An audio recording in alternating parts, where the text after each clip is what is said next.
Bismillahirrahmanirrahim. Assalamualaikum warahmatullahi wabarakatuh. Nama saya Alif Haikal bin Izamuddin. Saya daripada kelas DPSU 5I. Nombor matrik saya DSU 2020247006. Hari ini saya dan rakan-rakan saya akan membentangkan tajuk peranan Al-Quran sebagai sumber rujukan. Baik, daripada sudut pengenalan saya akan menerangkan tentang dari sudut bahasa, Al-Quran bermaksud yang berasal daripada perkataan Al-Qira'ah yang bermaksud bacaan. Dari sudut istilah, Al-Quran ini membawa maksud kepada kalam Allah Subhanahu Wa Taala yang diturunkan kepada Nabi Muhammad SAW sebagai sebuah mukjizat yang diperantarakan oleh malaikat Jibril untuk disampaikan kepada umat Islam baik sebagai satu panduan dan bagi mereka yang membacanya akan mendapat ganjaran pahala. Seterusnya saya akan mempersilakan rakan-rakan saya untuk menerangkan lagi dengan tajuk kami, iaitu peranan Al-Quran sebagai sumber rujukan. Terima kasih. Assalamualaikum warahmatullahi wabarakatuh. Nama saya Nurhani Sofia binti Muhammad Usaini. Nombor matrik saya DHU 2020-24850 dan saya dari kelas DPSU 5I. Saya akan menerangkan tentang kelebihan Al-Quran sebagai sumber rujukan. Antara kelebihan Al-Quran sebagai sumber rujukan yang pertama adalah merupakan mukjizat bagi Nabi Muhammad SAW. Al-Quran adalah mukjizat yang diberikan kepada Nabi Muhammad SAW. Berbeza dengan nabi-nabi yang lain yang diberikan mukjizat seperti bercakap dengan binatang, menyembuhkan penyakit dan sebagainya. Al-Quran merupakan sumber dari segala sumber hukum dan menyempurnakan dari kitab-kitab yang terdahulu. Kelebihan yang kedua ialah menjelaskan kepribadian manusia. Fungsi Al-Quran selanjutnya adalah menjelaskan kepribadian manusia dibandingkan dengan makhluk lainnya yang ada di bumi. Manusia adalah makhluk yang diberikan akal, boleh membezakan baik buruk dan membuatnya berbeza dengan binatang yang sama-sama dengan ciptaan Allah. Kelebihan yang ketiga ialah tuntutan dan hukum untuk menjalani kehidupan. Al-Quran berisi tentang hukum dan juga tuntutan manusia dalam menjalani kehidupan di dunia. Di dalam Al-Quran mengatur bagaimana tentang berhubungnya dengan orang lain, berdagang, warisan, zakat dan masih banyak lagi. Akhir sekali ialah Al-Quran memantapkan iman Islam. Dengan membaca Al-Quran, mempelajarinya dan mengamalkannya, kita boleh memantapkan iman kita. Isi Al-Quran membuat kita semakin yakin bahawa agama Islam adalah agama yang memang harus dianutnya. Okey, itu sahaja daripada saya. Terima kasih. Assalamualaikum warahmatullahi wabarakatuh. Nama saya Syakira Zulfa binti Zulfairi daripada kelas DPSU 5H. Saya akan membentangkan tentang hikmah masyarakat bagi peranan Al-Quran sebagai sumber rujukan utama. Telah menjadi tradisi bagi umat Islam, pada setiap 17 Ramadan akan diadakan majlis peringatan nuzul Al-Quran. Ia adalah peristiwa turunnya ayat Al-Quran yang pertama kepada Nabi Muhammad SAW hingga seterusnya beransur-ansur lengkap sebagaimana Al-Quran yang ada pada hari ini. Al-Quran adalah manual kehidupan dan kitab petunjuk ke jalan yang sebaik-baiknya sebagaimana firman Allah Subhanahu Wa Taala yang bermaksud, sesungguhnya Al-Quran ini memberikan petunjuk ke jalan yang amat betul, iaitu agama Islam, dan memberikan berita yang menggembirakan orang-orang yang beriman yang mengerjakan amal-amal soleh bahawa mereka beroleh pahala yang besar. Surah Al-Isra ayat 9. Selain itu, Al-Quran juga adalah hidayah dan petunjuk dalam pelbagai persoalan kehidupan manusia. Ia memberi panduan mengenai dasar asasi dan utama persoalan dalam setiap bidang kehidupan sebagaimana Allah menugaskan Rasulullah SAW memberi keterangan lengkap dasar berkenaan melalui firman-Nya yang bermaksud, dan kami turunkan kepadamu, wahai Muhammad, Al-Quran yang memberi peringatan agar kamu menerangkan kepada manusia apa yang telah diturunkan kepada mereka dan supaya mereka memikirkannya. Surah Al-Nahl ayat 44. Mempelajari Al-Quran adalah satu kewajipan Mempelajari Al-Quran juga bukan setakat mempelajari cara membaca dan hukum tajwid, malah mempelajari dan menerangkan isi Al-Quran kepada orang ramai juga suatu kewajipan ke atas umat Islam. Secara ringkasnya, penurunan Al-Quran berlaku dalam beberapa peringkat masa beransur-ansur selama 23 tahun lamanya. Al-Quran adalah mukjizat terbesar Nabi Muhammad SAW. Ia mengandungi 114 surah dan susunannya ditentukan oleh Allah secara taufiqi. Ia tidak disusun mengikut penyusunan kitab ilmiah biasa kerana pada kebiasaannya kitab berkenaan membicarakan satu masalah dengan membahagi-bahagikan kepada bab dan fasal. Assalamualaikum warahmatullahi wabarakatuh. Nama saya Aufa binti Muhammad Basri. Saya dari kelas DPHU 5I. Nombor matrik saya DHU 202024955. Hari ini saya ingin menerangkan mengenai hikmah peranan Al-Quran sebagai sumber rujukan bagi individu. Yang pertama, Al-Quran akan menjadi syafaat semasa di hari kiamat. Daripada hadis daripada Nawas bin Sam'an radhiyallahu anhu telah berkata, aku mendengar Rasulullah SAW bersabda, di hari akhirat kelak akan didatangkan Al-Quran dan orang yang membaca serta mengamalkan isi kandungannya didahului dengan surah Al-Baqarah dan surah Al-Imran. Kedua-dua surah ini menghujah, iaitu mempertahankan orang yang membaca serta mengamalkannya. Hadis riwayat Muslim. Dalam hadis ini bermaksud hadis berkenaan adalah untuk seseorang yang sentiasa menjadikan bacaan Al-Quran sebagai aktiviti harian mereka yang perlu dilaksanakan.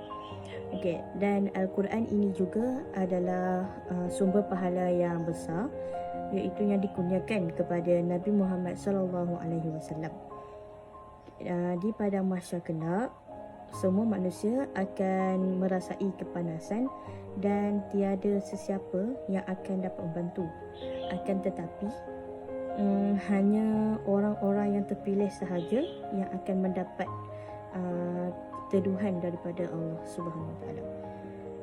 Mereka ini adalah golongan yang terpilih kerana ketika berada di dunia mereka selalu ataupun mereka sentiasa mendampingi dengan Al-Quran. Maka dengan ini Al-Quran ni akan datang memberi syafaat dan pertolongan seperti dinyatakan dalam hadis tersebut. Bacalah dua surah yang bercahaya dan bergemerlapan, iaitu surah Al-Baqarah dan surah Al-Imran.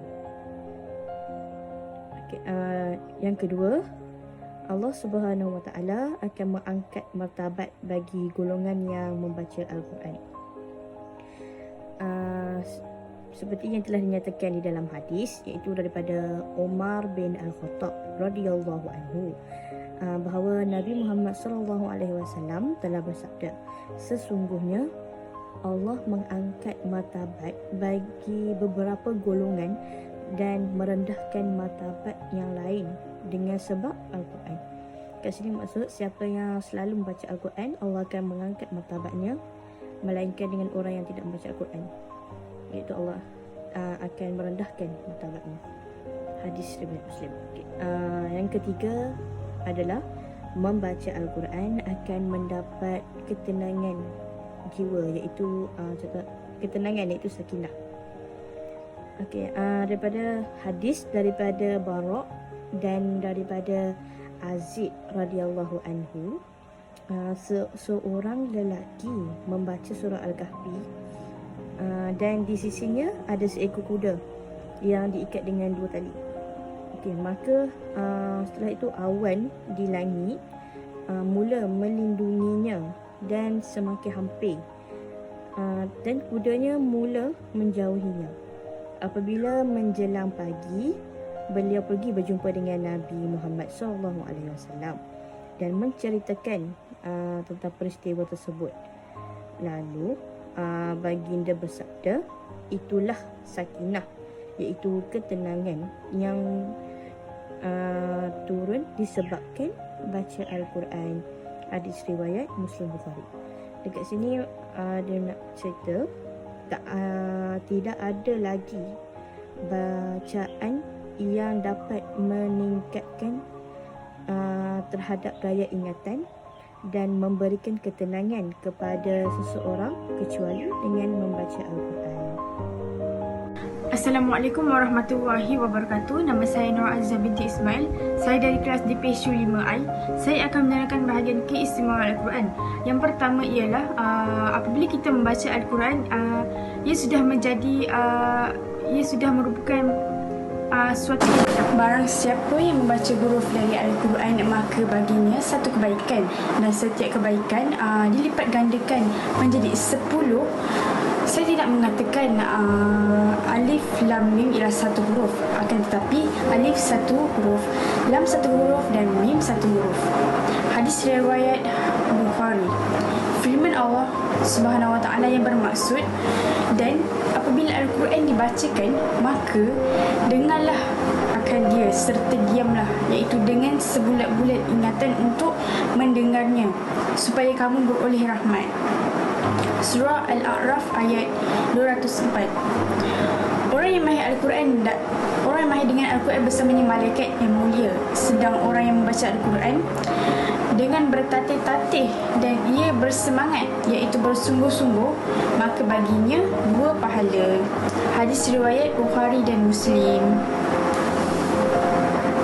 Bukti daripada Al-Quran dan hadis telah menjelaskan betapa Allah amat menghargai mereka yang membaca Al-Quran. Apatah lagi mereka yang cuba, iaitu bertatih mempelajarinya serta mengamalkan ajaran Al-Quran. Dihafal ramai manusia. Senaskah Al-Quran mengandungi sebanyak 114 surah dan 6,236 ayat. Walaupun begitu, Al-Quran merupakan satu-satunya kitab suci yang dihafal ramai umat manusia di seluruh dunia. Malah mampu dihafal dengan tepat, sampaikan huruf per huruf dicampur dengan panjang pendeknya bacaannya. Ia juga boleh dihafal oleh orang yang tidak mampu berbahasa Arab sekalipun, bahkan boleh dihafal oleh kanak-kanak. Sebagai contoh, Ibnu Sina berjaya menghafal Al-Quran seawal umur 5 tahun. Ibnu Hadul menghafal Al-Quran usia 7 tahun, manakala Imam Syafi'i dan Imam At-Tabari menghafal Al-Quran pada umur 7 tahun. Firman Allah Subhanahu Wa Taala yang bermaksud, dan sesungguhnya telah kami memudahkan Al-Quran untuk pelajaran, maka adakah orang yang mengambil pelajaran? Surah Al-Qamar ayat 17. Seterusnya ialah gaya bahasa sastra yang tinggi. Ketika Al-Quran diturunkan di tanah Arab, masyarakat Arab sangat menghargai sastra. Al-Quran diturunkan dengan gaya bahasa yang sangat indah dan tinggi dan tidak mampu ditandingi mana-mana kitab. Hal ini juga diakui oleh musuh-musuh Islam pada ketika itu, seperti kata-kata Al-Wahid bin Mughirah, salah seorang tokoh pembesar Quraisy. Demi Allah, ini bukanlah syair, bukanlah sihir, bukanlah pula igauan orang gila. Sesungguhnya ia adalah kalamullah yang memiliki kemanisan dan keindahan. Sesungguhnya, iaitu Al-Quran sangat tinggi, iaitu agung dan tidak ada yang melebihinya. Tafsir Ibnu Katsir. Firman Allah Subhanahu Wa Taala yang bermaksud, dan demikianlah kami menurunkan Al-Quran sebagai hukum dan bahasa Arab, dan demi sungguhnya jika engkau, iaitu wahai Muhammad, menurut kehendak hawa nafsu mereka sesudah datangnya kepadamu wahyu pengetahuan, iaitu tentang kebenaran, maka tiadalah engkau memperoleh dari Allah sesuatu pun yang tidak dapat mengawal dan memberi perlindungan kepadamu, iaitu dari perkara-perkara yang tidak diingini. Surah Ar-Ra'd ayat 37. Seterusnya, Al-Quran ialah mempunyai banyak rahsia yang perlu dikemukai dan hikmah yang tinggi. Ia diturunkan kepada manusia untuk menjadikan arah tuju hidup manusia itu berjaya di dunia dan di akhirat, insya-Allah.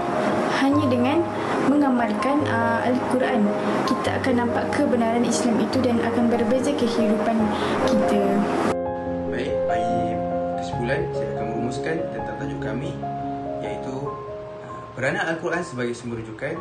Sebagaimana yang kita tahu, Al-Quran ini merupakan sebagai salah satu rujukan utama yang telah dinyatakan sebagai sumber rujukan yang memiliki hukum qat'i, yang ini tidak akan berubah. Selepas itu, dalam Al-Quran ini juga berperanan sebagai menceritakan tentang pelbagai hukum hakam yang tidak kita ketahui, sebagai contoh dalam fiqh munakahat, fiqh jenayah dan lain-lain. Seterusnya, dalam Al-Quran ini juga telah menceritakan tentang penurunan sesebuah surah melalui asbabun nuzul. Dan yang terakhir, dalam Al-Quran ini menceritakan tentang mempunyai 3 faktor utama, iaitu dari sudut akhlak, ibadah dan juga tauhid. Dan untuk bagi memudahkan kita, dalam Al-Quran juga telah menceritakan tentang kisah-kisah tauladan daripada nabi-nabi, juga daripada nabi kita, Nabi Muhammad SAW. Itu saja daripada saya, dan itu saja daripada keluarga kami. Terima kasih.